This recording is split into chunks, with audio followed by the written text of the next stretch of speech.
General Vex Thor's mandibles clicked in amusement as he towered over the human prisoner.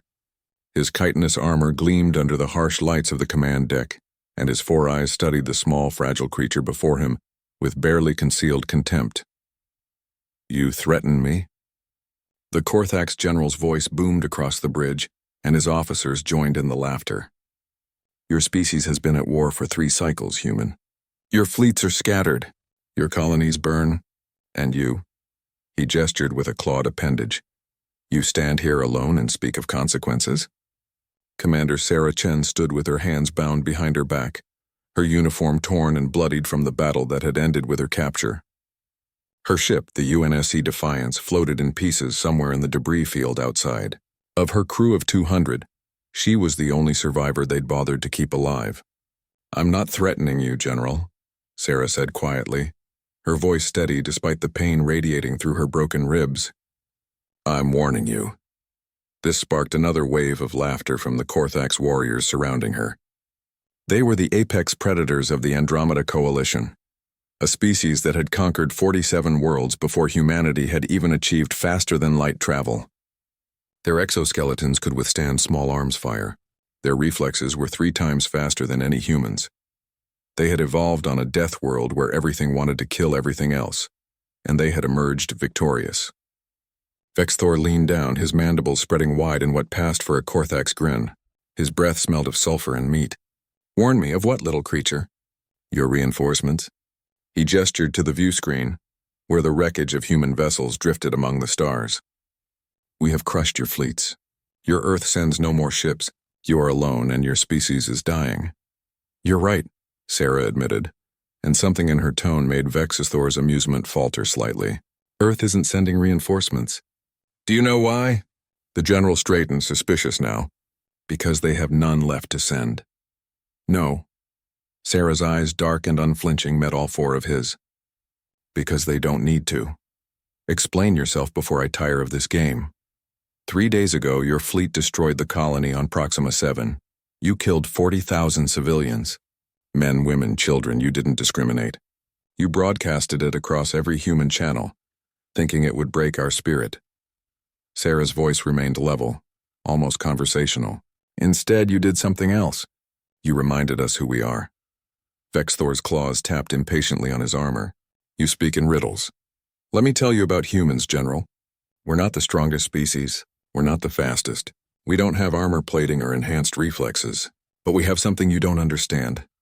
She paused, and when she spoke again, her voice carried the weight of centuries. "We remember. Memory is common to all sentient, not like ours." Sarah interrupted him, and the audacity of it silenced the bridge. "When you killed those people on Proxima 7, you didn't just kill them. You joined a very long list. The Mongols, the Nazis, the Khmer Rouge, slavers, tyrants, genocidal maniacs, we remember them all. We teach our children about them. We build monuments to their victims. And do you know what happened to every single one of them?" Vex Thor said nothing. "They lost. Not immediately. Sometimes it took years, decades even. But they always lost, because humanity has a peculiar trait, General. We don't forget, and we don't forgive.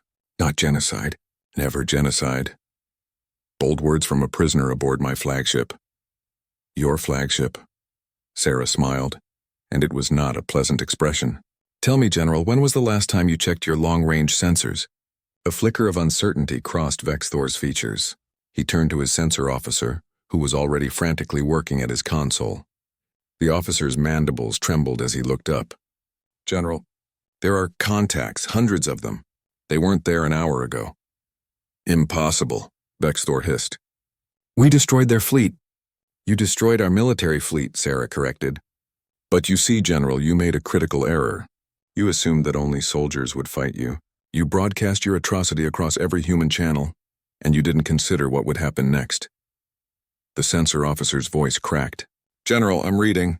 Civilian transponders, cargo haulers, mining vessels, colony ships, corporate freighters. They're all armed, sir. They've all come." Sarah's smile widened. When word of Proxima 7 reached Earth, something remarkable happened. The merchant fleets didn't run. They didn't hide. They welded weapons to their hulls.